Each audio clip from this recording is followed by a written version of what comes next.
I'll record all of us. You know what? I looked back and I thought this was really interesting. Because I was looking for the referral list, like actually in the group. Mm-hmm. And do you know we've had 17 people ask for a referral in the first 10 months? That's awesome. No, Pretty darn good. hear that. Like, I think that seems like a pretty good, I didn't realize it was that often, I guess. Yeah. Where is the referral list, Joe? It's on the page. It's in the files Okay. on the group. And we're working on other ways as we release the website to get that up onto the website so it's easier. Yeah, and you could always hop onto the page and say, Right. hey, who do we have in Virginia or whatever, Of course. So yeah, but I thought that was pretty good that we've had 17 already That's great. that asked Very for exciting. help.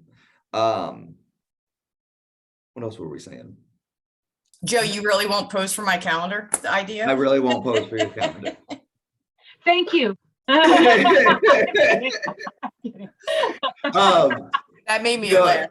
I was like, Yeah, I had to be goofy for a little bit. We could do a real estate pet project calendar with pictures of the agents from across the country and With sell it. rescue pet with different pets. Yeah, That would be fun. that's easy to do. and that's an easy way to know where the people or referrals are. too. Yeah. Maybe that should be a calendar for 2023. We have started working on the magazine. Max and I think she's about halfway done. And this is gonna be cool by the time it's what I need, just whenever you have time, Jamie, is I'll show you what info we're getting for the dogs. We need to make one for cats too. Okay. That, how to introduce your cat to a new place, probably a sheet about FIV and, Fee Luke and all that stuff. Yep. Okay. She the expert. Um, Although I just did cat yoga. Don't be jealous. Kitty Yeah. yoga. did you really? All you got to do is get on your hands and knees in this house. You'll be doing cat yoga. We didn't have the kitties participate in the actual yoga. We brought them in to the circle, prior to, so everybody could love up and play. Took them back, did the yoga, and then brought a new group in for the Aw. end. So they were really a calming laughter part of the yoga. Aw, that's sweet. I Yeah. don't know if you guys saw, sorry to interrupt, but there was a post I just put into our group about 10 families in Iowa who are being told that they have to get rid of their pit bulls in the next 10 days. Oh, wow. Even though one of them, the vet wrote boxer lab mix, the sheriff said, doesn't matter, looks like a pit bull. You have to get rid of it. So is there a pit bull rule? Is there a breed restriction in the town? Or Uh-oh. what's the reason? It's Like, what are they using? 2,000, but yes, it's if it were Staffordshire, then you have to get rid of it. I just posted it on our page. Mm. I'll look at it and I'll send it to Shane. That's I actually, I did the hashtag for Animal Justice League, but like one lady said she would rather move out of the town than to give up her dog. Oh, yeah. I would move in Well- a heartbeat if somebody told me that. All right, guys, I'm gonna go. Sorry. So Jamie, we're Oh, you're good. gonna bounce back and forth between each other, asking them questions. Yeah, that's fine.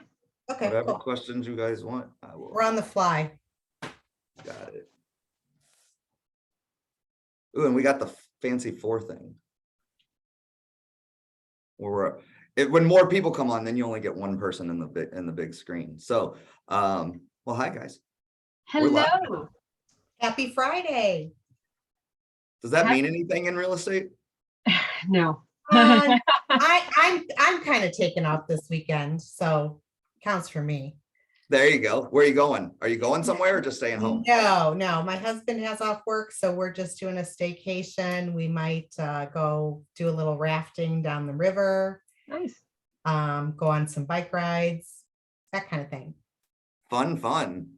Great. Let's get rolling here. Yeah.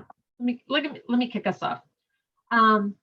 Hello, everybody, and welcome to Real Estate Pet Project. We are going to interview one of our founders, or I should say our founder today, Joe Bryan. Christina and I have a lot of questions for him and help everybody get to know him a little bit better and his business and why he started Real Estate Pet Project. So at any rate, let's get rolling. Joe, why don't you tell us about where you live and what market you cover? So I cover St. Louis, St. Louis Metro, so St. Louis, Missouri. Lived here my whole life. So outside of about 3 years, always been right here. Wonderful. And most important question, What's that? how many pets do you have and what type? So right now we have 3 dogs, one of which is right here in the office because she's with me every time. 3 cats, because we just picked up another kitten, and 3 rats. So for the time being, we still have 3 rats. And I love rats. Rats are awesome. Rats are way cooler animals than I ever thought before I got one. Yeah, they are honestly very smart and they're awesome pets. And Ours are litter box trained. Yeah, they're Guys, fastidious. They're litter box trained. They run around in my kids' playroom and they go back into the litter box. It's pretty amazing. Never knew that was possible for rats. No, rats are super smart. So anybody who ever disparages rats will get me fighting about it. So where did you grow up? You mentioned you've been in St. Louis most of your life. Yep. So St. Louis, born and raised, moved around a little bit when I was a kid, and mom came back here when I was about 8 and said, that's it. We're never going anywhere else again. Good. When did you start in real estate, Joe?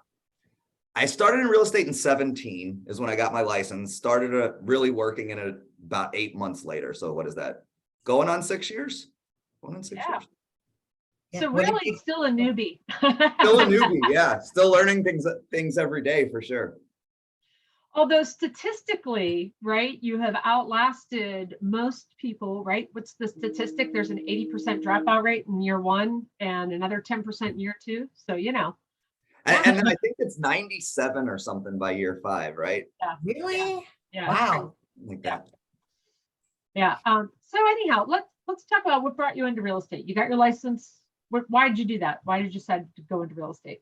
So I was in chauffeur transportation before that. And so I owned and ran a company with a couple friends of mine, got my real estate license thinking it would be something fun to do on the side.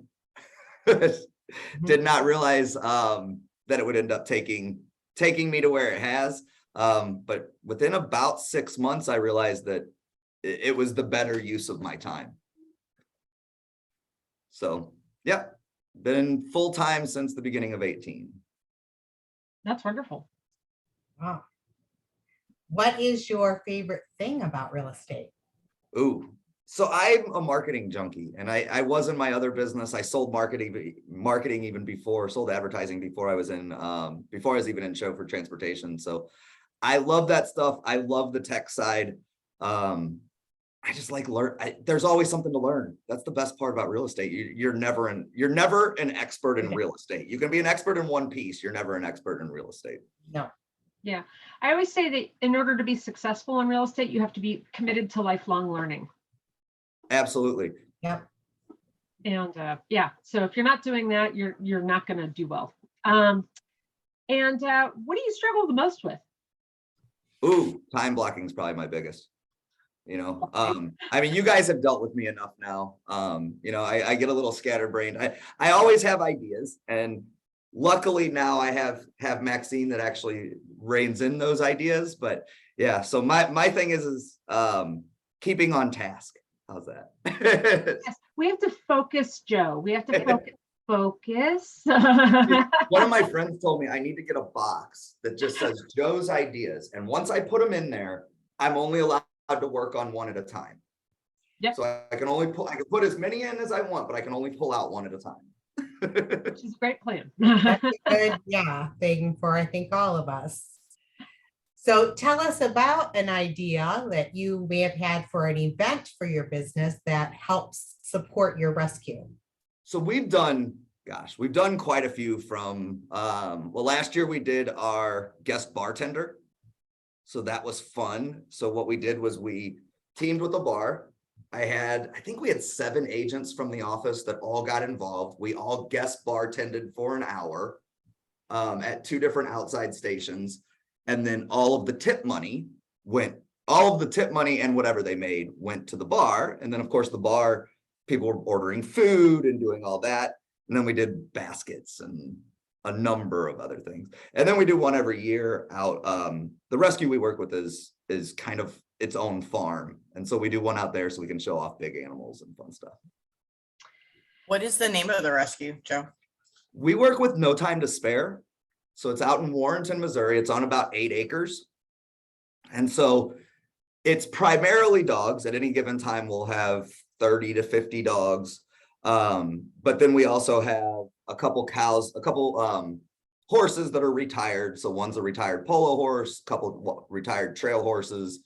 We have Izzy, the disabled cow, which if you guys have never seen pictures, I will put her up. She's amazing. But she was, a farmer gave her to us for free, said she won't last 6 months and she's 7 years old. Pigs, all those pigs that people got that they thought were really cute when they were little. So we have, I think, 3 or 4 pigs. And then Turkey Tom, if you guys have never seen that, the videos with Turkey Tom. So Turkey Tom was bought to be a Thanksgiving turkey. He's basically one of the dogs. He's lived at the rescue. We call him the greeter. He comes up, he plays with kids, and he's a giant 4-foot tall wild turkey. Oh, wow. Wow. Oh, go ahead. I was going to say, since we're on the question about your rescue, why don't you talk a little bit more about, people don't know, like kind of the nuances of your rescue in the sense of how many staff do you have, like how is it run? Let's talk. Yeah, so there's 2 staff now, along with Carol, who's the executive director. And then there are about 25 of us that volunteer.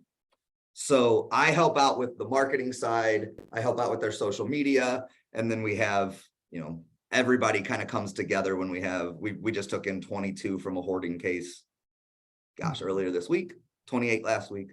So we do a lot. Missouri's kind of interesting in that we are considered the puppy mill capital of the US. And so we go into a lot of bad situations and pull animals. And so Carol, our executive director, that's what she did before, was she did investigation. So we go into some pretty crazy situations. And every time we go, we say, oh, we're going to bring back 10 dogs, and we bring back 30. Mm. And how many animals have you put through your rescue? Like, what's a good year for you guys? How many adoptions do you guys do? About 400 a year. Okay. That they'll do right now, and it's always growing, but it's right about 400. But we always have, we were talking about this when we first came on, that your rescue's empty for dogs. I don't know that could ever happen here. It's unfortunate. We're more often trying to place fosters so that we can open space quite often. It's just a different mentality a little bit. And how many fosters do you have in your program? Do you know how many people you have? Oh gosh, Regular fosters? probably 40. That's good. Probably 40. There's 4 or 5 that just do cats. And then there's a bunch that will take on special needs animals. And so that's a big thing, is either need to be in an only dog house, or sometimes you get a dog in the dog's mentality tends to deteriorate in shelter anyway. And there's some dogs that just can't take it. Yeah. And so we have some that we're able to place with some people to make it a little bit easier. Yeah. And sorry, Christina, I didn't mean to take over the questioning, but I figured I'd keep going down this little path since he's talking about his rescue. You guys have a behaviorist on staff, right? Or somebody who does behavior training. Yeah. So we have a trainer that works with us that basically donates his time. He's a good friend of all of ours with Modern Canine. He's the one that told me about this whole AKC Good Canine Citizen thing and how you can use that in insurance. But yeah, so Tommy will come in, he'll evaluate. He then takes some dogs to train for service members, retired service members. And then we're just now working on a program so that they can, there's another company or organization here called Dogs for Our Brave that is also going to start pulling from No Time to Spare. So that'll be fun. That's wonderful. That's wonderful. Christina, I'll let you ask a bunch of questions. No, I was just going to ask, what was your one of your favorite feel-good stories that have come out of the rescue? So I think my favorite thing that I ever did was, so I've been in rescue since I was 11 or 12 was when I first got involved with the Humane Society, and I volunteered in this. And 93 here in St. Louis was the first major flood that we've had. I was in a boat for about 6 days straight, where we would go out in a boat, we were only allowed to pull domesticated animals. So the only time, it was the first time I'd ever had a cop handcuff me, was because I pulled in a deer that I wasn't supposed to pull in. But how do you leave a baby deer floating in the water? You can't do that. So we had to bring her in. But yeah, so that's probably my favorite event situation that I've ever been in, because I want to say we pulled probably 400 dogs over that time. Wow. That's It was amazing. just constantly going out, pulling animals, pulling cats off of roofs, out of the treetops. Yeah, that's probably my favorite event or instance of working Yeah. with rescue. Yeah. And am I recalling correctly that, did you get disaster certified through UAN also? We were actually certified through what was called EARS. So that was the first of it, Emergency Animal Rescue Services. Yeah, so I was certified through them when I was 13 or 14, because it was right after that they all came in and we did that. That is really interesting to hear what those people go through to try to pull those animals together. Yeah. To pull those camps, and wow. Oh my God. Yeah, that's something Joe and I have in common, is we both, so for anybody who doesn't know, it used to be called UAN, United Animal Nations. They had the EARS program. They also had the HEAR program, which was reading. It was books that you read to children to teach empathy in grade schools. Mhm. So I got certified through both of those programs. But for anybody who's interested, UAN is now Red Rover. So if you go to redrover.org, that's their new name. I think they still do the EARS training and certification through there. But it is a fascinating program. It is emergency animal rescue services. And you go through a training, and if you get mobilized, you get put into regions. And when there's a big disaster that hits, such as the flooding in St. Louis. For anybody who doesn't know the flooding that is going on in Joe's area, it's crazy. But you get mobilized to go in, and they set up camps, they set up, like, it's a whole thing. The training is awesome. The resources are awesome. You literally get deployed to disaster areas. It's like FEMA for the animals. It's amazing. It really is. And their ability to set up camp in a matter of 6 or 7 hours. And you go through this training to learn how the camp has to be set up. I will say it was one of my favorite things I ever did, was go to EARS training, because it's long. It was like 5 days long or something too. Yeah. So I highly suggest that, and if anybody's interested, I mean, I haven't looked lately, but I'm assuming that Red Rover still offers it. So at any rate, sorry, Christina, go ahead. We'll go transition from that of, where did you come up with the idea for our group here? Yeah. So has anybody ever read Raving Fans? Yes. Larry, have you read Raving Fans? No, but I have the audiobook. I need to listen to it. Dude, you got to read it. So Raving Fans basically says, stop trying to be everything to everybody and be everything to your people.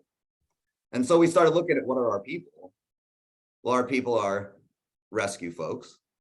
So then how do we take what we've been doing and help other people do the exact same thing? Plus, I knew that I needed to find a bunch of people that had different ideas, that had different ways to pull it together. And I hadn't seen a group that was that specialized. There's big groups like Lab Coat, there's these big 100,000 people groups, but I didn't see any that had really drilled down that far. And I have to say, when I started, I thought we'd get 100 people. I was like, oh, if we can get 100 people, we'll be happy. And what are we at, 11 something? 1,100, yeah.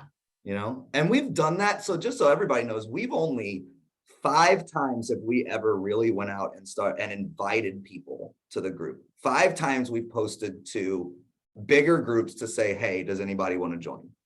Yeah. And 1,100 people in 5 times, I think is Yeah, it's pretty. been very organic. So Yeah. Yeah, I think it's all been everybody in the group bringing 1 or 2 on that they know of that are involved with rescue. So that's the way it should work, and you get a more genuine membership that way. Well, I know people had said, a lot of people said, well, is it people that are all involved, or what if, to me, I don't care if they want to be involved or they are now. To me, the more people we have involved, the better off it is. So if it helps that one of us helps teach somebody how to be involved, that's what we're here for, right? Yeah. And we're a bigger voice. Right. And for those that don't know, especially those who might, what, that's awesome. Giant baby. For those that don't know, and for those that may join us on the recording, we do have 2 Facebook groups. We actually have the REPP closed group, which is specifically for people in real estate.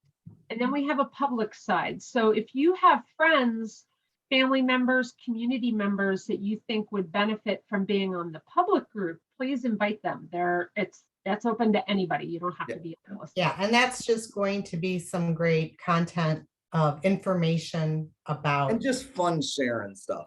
fun It's going to be a lot of so that's our Pets on the Move page. We haven't really released it a whole lot yet, but it's going to be just for fun, right? To get as many people as we can talking and chatting and having a good time. Yeah. And let's be honest, everybody will see animals. I think it'll also serve as a good resource for people who may have an issue like Beverly mentioned earlier, where maybe those people would need to rehome an animal for a short period of time, and putting out a call to that kind of stuff. So whatever. Yeah, I love those ideas. Yeah, there's all sorts of opportunities like that. Anyhow, let's get back to our grilling of Joe. No, I love those ideas because I think having that public group, the activist side is why we all do this, right? And so that public group will allow us not only to help the public, but also to know what the public needs help with.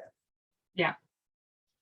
So Joe, why don't you tell us, in your perfect world, what's this group going to look like in 5 or 10 years? Wow. What I see kind of coming together is more of a little bit more of a closed network where we're all able to share a lot more information, be a little bit more transparent, and be able to enact change, right? So I can't do anything by myself. I can't go to an insurance company and say, hey, we need to look at your pet rules. But 1,100 of us signing a petition, they're listening to us. And that's what I see as being able to enact change because of the power of 1,100 business owners together. That's my biggest piece. I believe if we take up a cause, we can make a big impact in a short amount of time. Mm-hmm. Mm-hmm. And I think it's also important, because Christina, Joe, and I have all got together to talk about these goals. We actually wrote up plans. This is, we have big hopes and dreams for this group. But it's also to help strengthen your business, using your connections with animal rescue to help strengthen your business and strengthen your position within the community, especially in that part of the community, the animal rescue community. So we're trying to come up with a lot of resources in ways that people can do that, and leveraging, the money that we're able to make and donate back to our animal rescue groups and things like that. I think there's so much that can be done. And I know that at least the majority of the people on the group, the more that we help them with their business, the more they're going to donate to rescue. Yeah. Right. And that's why we were like, hey, we'll just be totally transparent. We'll share our systems. We'll share the models that we use. Shoot, we share every bit of graphic content that we come up with, right? And the reason we do that is so that everybody can use it, so it's making an impact everywhere. Mm-hmm. Joe, what are 3 things that you would like everybody who watches this video to do? Ooh, 3 things that everybody watching the video should do. Gosh, this is one that I didn't think about. Probably go ahead and invite one person you know that's involved in rescue to the group. So I think the quicker we can grow the group, and especially if it's done individually, I think that's the big thing. The second thing that I'd like to see everybody do is go on and like the public page. So we have a public page called Real Estate Pet Project. That what we do with that is that so that everybody can see it. All the content on there can be shared by everybody. I'd love for everybody to go and just click that little button that says like. And lastly, give me one piece of content that you find. So if you guys don't know, if you see a piece of content that you want us to make and use the Real Estate Pet Project stuff so everybody can share it and it looks pretty, all you have to do is send it to create@realestatepetproject.com. So if you see a cool graphic that somebody's done and you want to be able to use it within the group, send it to create and Maxine will make it. The hardest thing for poor Maxine is coming up with content, because after you've come up with 400 pieces of content for about animal rescue, you start to run out of ideas. And so that's the one big thing I think that we could do to help grow the content library that we're building. Right. So in other words, just so all of the agents are clear, they can grab, when you post a graphic like that, they're able to grab it off and share it on their own personal and business pages. And it has the Real Estate Pet Project logo on there. So hopefully that would spark interest in your community with your friends and family and say, hey, what's this Real Estate Pet Project? And it's just another marketing tool for you to use. And we really want to start, going forward as we build this out, we're going to keep record of how much gets donated, how many hours get donated, because I think when we were talking just the three of us, we donate between the three of us something like $25,000 a year, just the three of us. Yeah. There's 1,100 people, I would love to be able to say, hey, we donate $1 million a year, which is really only like 10 grand a person. Yeah. It's not that difficult to do. Yeah. And That's what improving your business and ultimately getting referrals from other people who support animal rescue is going to go to put more money in your pocket, and then hopefully more money in your animal rescue's pocket, right? It's all a trickle down. Well, and we were just talking about this, we've had 17 requests for referral since we started this group 10 months ago. And most of that time we were 200 or 300 people. Right. I think that's a pretty big number, guys. So the more that we can do that, and what we're doing is, the money that we put in is our plan is to put it into advertising so that we can start getting the name out, getting the recognition. It's, having a national real estate group is hard, but when everybody's got the same goal, the same mission, it's pretty easy to come together. I was watching an interview one time with Cody Gibson, who runs one of the biggest teams in the country. And he said the hardest thing for him in building out his group was that having a commonality between markets. We kind of already have that. Right. Right. We have this commonality between markets. Right. There's definitely power in numbers, and the marketing experts of the world say that the millennials in particular look for people to do business with that are attached to a cause. Mm-hmm. So if we are so big and then we're marketing on the public site as well, that they're going to gravitate to that cause that they're passionate about as well. Mm-hmm. So can I ask a question? Yeah. Joe, how do you determine, when you're doing your donations, what do you base it on? Is it on house sales? Is it on rescue needs? How is that determined? Because I'm sure there's a lot of people that aren't sure how to make those donations. So there's a couple tricks. Okay. The first one is you can't say, I will pay you based on the referral that you give. Okay. Right. So we do it on every transaction. Doesn't matter. Every transaction we donate $200. It is what it is.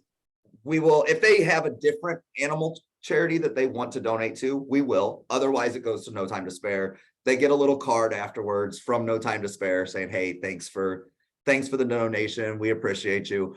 And we will take that up to whatever it is, $313 for the adoption. If they decide instead they want to adopt an animal, then we'll just pay for the adoption fee. Okay. Because my thought there is it kind of kills two birds with one stone. So it's okay. Absolutely. So yeah, that's the biggest thing, is just making sure that you don't tie it to the referral. Every single transaction gets done this way. Yeah, that's how I do it too. And that's kind of what you do too, Jamie, right? Yeah, that's what I do. And last year I did almost 5,000. There you go. That's a Rescue. big amount of money to a rescue, guys. We were talking about it one time. I was watching something the other day that, what were they donating to? They're donating to like March a Dime, some company. And it was like Bear or somebody like that, donating $500 to March a Dimes and everybody having a TV, like $500. Like, to me, that That's seems really little coming from a company like that, right? So I don't think we always realize the impact that the money we give actually has. You know, my goal is to show companies around my area how my donations help my business, because then I can convince them to do the same thing. That's Okay. wonderful. Right. Lead by example is what we say. Yeah, I just, we're slowly showing companies here's the benefit we have to working with this rescue, so it'll benefit you as well. Mhm. Right. Yeah. So Joe, what do you do for fun? What do I do for fun? Yeah, Hang out with kids. Yeah. I said fun. I'm kidding. So yeah, I have 3 little ones, so 9, 6, and 4. That takes up most of my time. I very poorly play guitar, so don't ask me to play.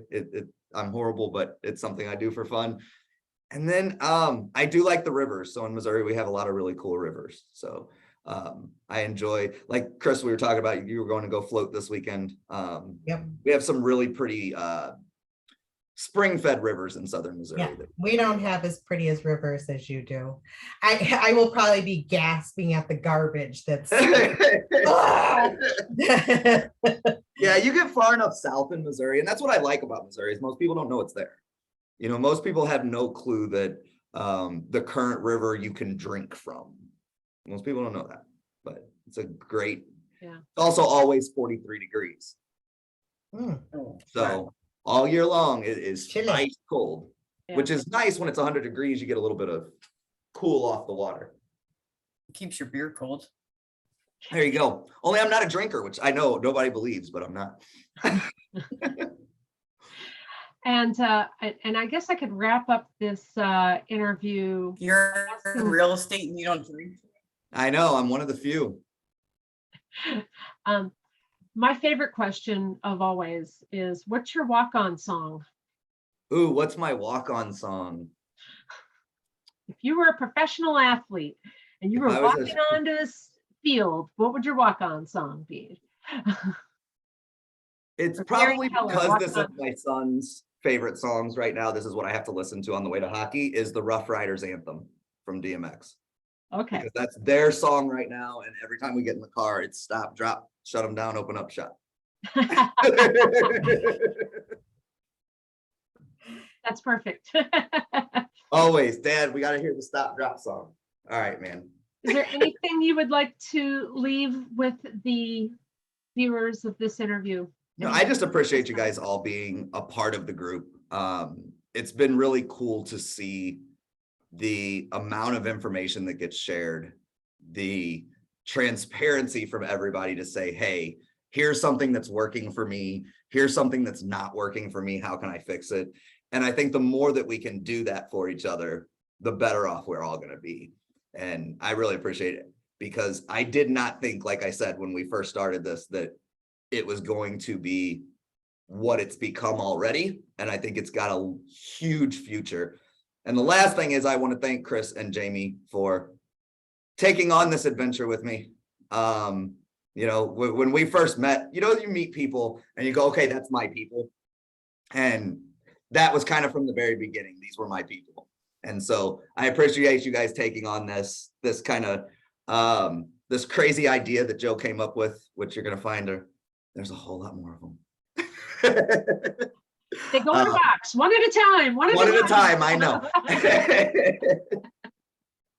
Well, guys, thank you so much for everybody to come on to watch this. I hope you guys who didn't get to watch it will get to watch it on the recording. And anything else? Join us for the next one. Yeah, so next week we're gonna do both Chris and Jamie.